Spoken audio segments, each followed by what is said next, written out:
দখলদার ইসরায়েলি বাহিনী এবং ফিলিস্তিনি পুরোদমে যুদ্ধ চলছে, জানিয়ে দিব হাতে থাকা সর্বশেষ আপডেট আন্তর্জাতিক সংবাদ। প্রথমে এই সংবাদ শিরোনাম, হামাসের প্রধান সহ ৬ সদস্যের বিরুদ্ধে মামলা যুক্তরাষ্ট্রের। আরো জানিয়ে দিব তুরস্কে মুজাহিদের এজেন্ট গ্রেফতার। আরো জানিয়ে দিব গাজা যুদ্ধ যেভাবে মুসলিম ভোটারদের চিন্তার ভাবনার প্রভাব ফেলছে। সর্বশেষ জানিয়ে দিব মসজিদে গিয়ে একে একে মুসলিমদের মারা হবে, বিজেপির নেতার হুমকিতে তোলপাড়। শুনছিলেন সংবাদ শিরোনাম, এরপর বিস্তারিত। তার আগে আমাদের ভিডিওটি যদি ভালো লেগে থাকে তাহলে লাইক কমেন্ট শেয়ার করে দিবেন, আর আমাদের ভিডিওটি সর্বপ্রথম পেতে চ্যানেলটিকে সাবস্ক্রাইব করে রাখবেন। হামাসের প্রধান সহ ৬ সদস্যের বিরুদ্ধে মামলা যুক্তরাষ্ট্রের। এবার শুনুন বিস্তারিত। ফিলিস্তিনের স্বাধীনতাকামী সংগঠন হামাসের প্রধান ইয়াহিয়া সিনওয়ার সহ ৬ জনের বিরুদ্ধে গত ৭ অক্টোবর ইসরায়েলে হামলা চলমান সহ বিভিন্ন অপরাধের যৌথ দাবি হামলা করেছে যুক্তরাষ্ট্র। বুধবার ৪ সেপ্টেম্বর এক প্রতিবেদন এ তথ্য জানিয়েছে বিবিসি। অভিযুক্তদের মধ্যে রয়েছে হামাসের সাবেক প্রধান পেয়াদো ইসরায়েল হানিয়া, মারওয়াত ইয়া খালেদ মোশেক, মোহাম্মদ দেইফ এবং আলী বাকার। তাদের মধ্যে ইসরায়েলে হামলায় ৩ জন নিহত হতে পারেন, আর সিনিয়র সম্ভাব্য গাজার নিচে কোনো টানেলে লুকিয়ে আছে বলে ধারণা করা হচ্ছে। মঙ্গলবার এক ভিডিও বার্তায় মার্কিন অ্যাটর্নি জেনারেল মেরিট গিলার্ড বলেন, হামাসের ৬ মরদেহর বিরুদ্ধে ৬০টি অভিযোগ দায়ের করা হয়েছে। অভিযুক্তগুলোর মধ্যে মার্কিন নাগরিকদের হত্যার, সন্ত্রাসবাদীর অর্থনয়ের সংগঠন এবং গণবিধ্বংস অস্ত্র ব্যবহারের বিষয়গুলো অন্তর্ভুক্ত রয়েছে। মার্কিন বিচার বিভাগ বলেছে, মার্কিন নাগরিকদের হত্যার, সন্ত্রাস, অর্থনয়ের সংগঠন এবং গণবিধ্বংসী অস্ত্র ব্যবহার সহ ৬০টি অভিযোগ হামাসের ৬ সদস্যকে অভিযুক্ত করা হয়েছে। এছাড়া হামাসের কয়েক শতাধিক এদিক হামলার পাশাপাশি গত ৭ অক্টোবর দক্ষিণ ইসরায়েলে চলমান নজরবিহীন হামলার ঘটনাও রয়েছে। গত ৭ অক্টোবর হামাসের মূল হোতাদের জবাবদিহিতার জন্য মার্কিন আইন প্রয়োগকারী সংগঠন প্রধান পদক্ষেপ একটি। যদি এই অভিযুক্তদের ৩ হামাস সদস্য একের মধ্যে মারা গেছেন, আর হামাসের নেতা সিনিয়র গাজায় কোনো সুড়ঙ্গে লুকিয়ে আছে বলে ধারণা করা হয়। মঙ্গলবার ৩ সেপ্টেম্বর এক ভিডিও বার্তা মার্কিন অ্যাটর্নি জেনারেল মেরিট গিলার্ড বলেন, আসামিরা মার্কিন নাগরিকদের হত্যা এবং যুক্তরাষ্ট্রের নিরাপত্তা বিকল্প করার জন্য দেশব্যাপী প্রচার বিভাগের অর্থনয় ও পরিচালনার জন্য দায়ী। এ গোষ্ঠী ইসরায়েলকে ধ্বংস করার জন্য বেসামরিক লোকদের হত্যা করার জন্য হামাসের প্রচেষ্টা নেতৃত্ব দিয়েছেন। তিনি আরো বলেন, গত ৭ অক্টোবর ইসরায়েলে হামলার কথা উল্লেখ করে তিনি আরো বলেন, হোয়াটার সাইটের পর ইহুদিদের উপর হামলা মারাত্মক। এই হামলার বেশ কয়েকটি পরিবারের সব সদস্য হত্যা করেছে হামাস। তারা রয়টার্সের এমনকি ছোট শিশুদের হত্যা করেছে। তারা নারীদের বিরুদ্ধে যৌথ সহিংসতাকে অস্ত্র বানিয়েছে। সূত্র বিবিসি। তুরস্কে মুজাহিদের এজেন্ট গ্রেফতার। এবার শুনুন বিস্তারিত। ইসরায়েল গোয়েন্দা সংস্কার মেদাসের আর্থিক নেটওয়ার্ক পরিচালনার অভিযোগ এক কোসোভার নাগরিককে গ্রেফতার করেছে তুরস্ক।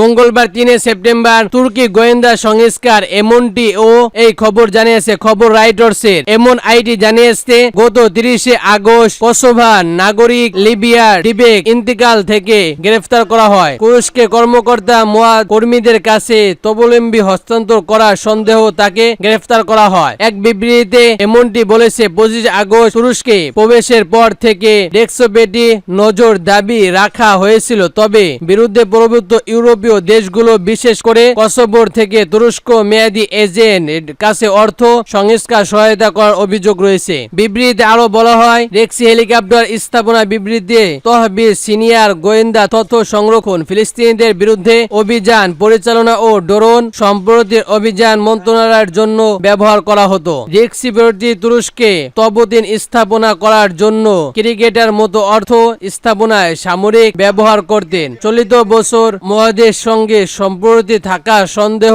২০,০০০-এরও বেশি ব্যক্তিকে গ্রেফতার করা হয়। আরো জানিয়ে দিব গাজায় যুদ্ধে যেভাবে মুসলিম ভোটারদের চিন্তা ভাবনার প্রভাব ফেলছে। এবার শুন বিস্তারিত।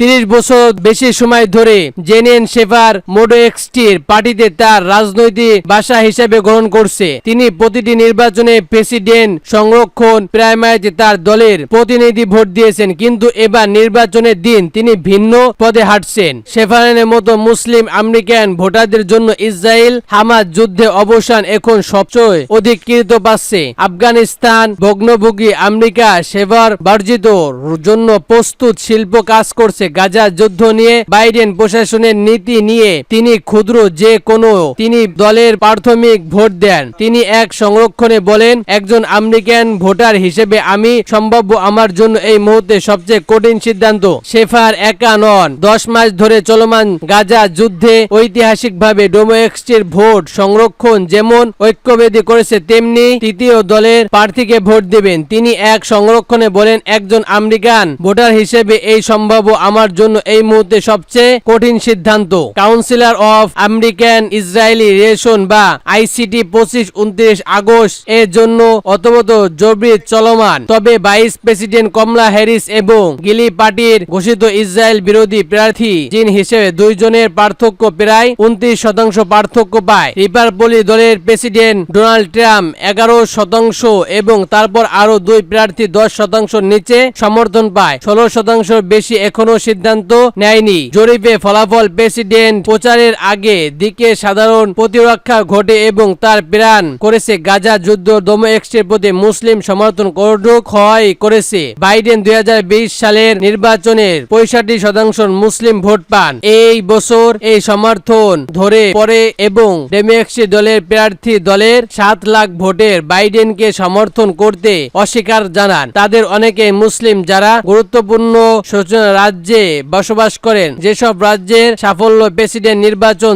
জয়ী নির্ধারণ করতে পারে। আন্টিমেডি নামে পরবর্তী এসব ভোটের এখনো কারো পক্ষে সর্বন্ত দিচ্ছে না এবং তারা তৃতীয় দলের প্রার্থীকে দিকে ঝুঁকে বা এখনো সিদ্ধান্ত নেয়নি। দ্য এন্টারটেইনমেন্ট অব ন্যাশনাল সিবিআইসিসি যে মুসলিম গবেষণা গোষ্ঠী জুলাই মাসে জরিপ পরিবর্তন করে, তারা এই ভোটারদের সুরঙ্গ মুসলিম ভোটের হিসেবে অগ্রহিত করেছে। অর্থাৎ গাজা যুদ্ধ নিয়ে তাদের যে উদ্বেগ সেটা স্থির করে সঠিক নীতি অব্যাহত করলে তাদের ভোট জেতা সম্ভব। আইসিসি এ গবেষণার বিশেষ পরিবারক সদস্য হিসেবে বলেন, যে পরবর্তী দেখতে পারবে সে নিজে গাজা যুদ্ধ নিয়ে পথ নির্বাচন করবেন এবং যুদ্ধবিরতি অর্জন করলে মুসলিমদের ভোটের ওপর এবং তাদের কাউকে ভোট দেবে তার উপর প্রভাব ফেলবে। নির্বাচনী হাতে আর 2 মাস বাকি থাকবে। এই সুসং মুসলিম ভোটাররা শেষমেশ কাকে ভোট দিবেন তা এখনো নিশ্চিত নয়। হ্যারিসকে ফিলিস্তিনের প্রতি বাইডেনের চেয়ে বেশি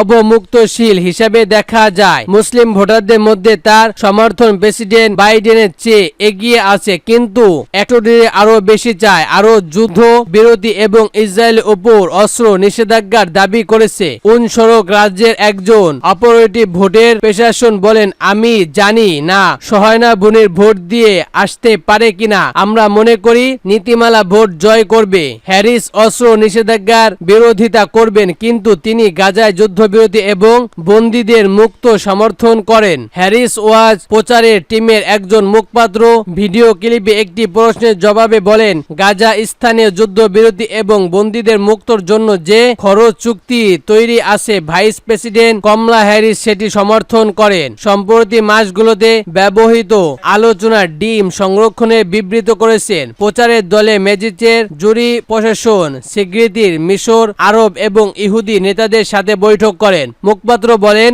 হ্যারিস ফিলিস্তিনি, মুসলিম, ইসরায়েল এবং ইহুদি কমিউনিটি নেতাদের সঙ্গে সাক্ষাতে অব্যাহত রাখেন। সেটা তিনি ভাইস প্রেসিডেন্ট হিসেবে দায়িত্ব পালনের পুরো সময় করেছেন। মুসলিম কমিউনিটির সাথে ট্রাম্পের যোগাযোগ মনে হচ্ছে কিছুটা সীমিত।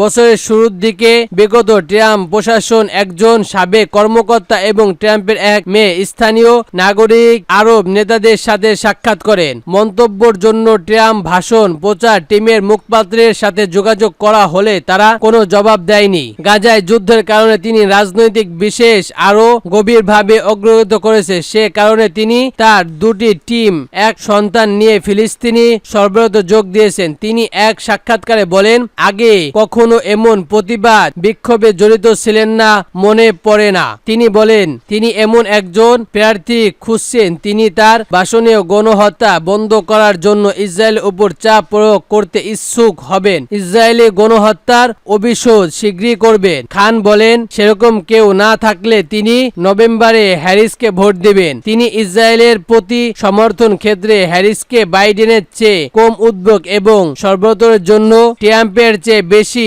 আগ্রহী বলে মনে করেন। খান আরো বলেন, আমরা বিশ্বাস করি কমলা হ্যারিস ভারসাম্য বজায় রেখে অগ্রসর হওয়া সমর্থন করবে। অনেকে আশঙ্কা এর ফলে ৩৫ লাখ মুসলিম কমিউনিটি রাজনৈতিক শান্তি কমিয়ে দিবে, তাদের ভোট ভাগ হয়ে গেলে নির্বাচন পেসিভের করার ক্ষমতা কমে যাবে। তবে কমিউনিটি এখানে আসা আলো দেখছেন। কোটানি বলেন, ঐক্যবোধ হয়ে আপনি অনেক কিছু অর্জন করতে পারেন, কিন্তু এটি গণহত্যার বিবেচনার অংশ।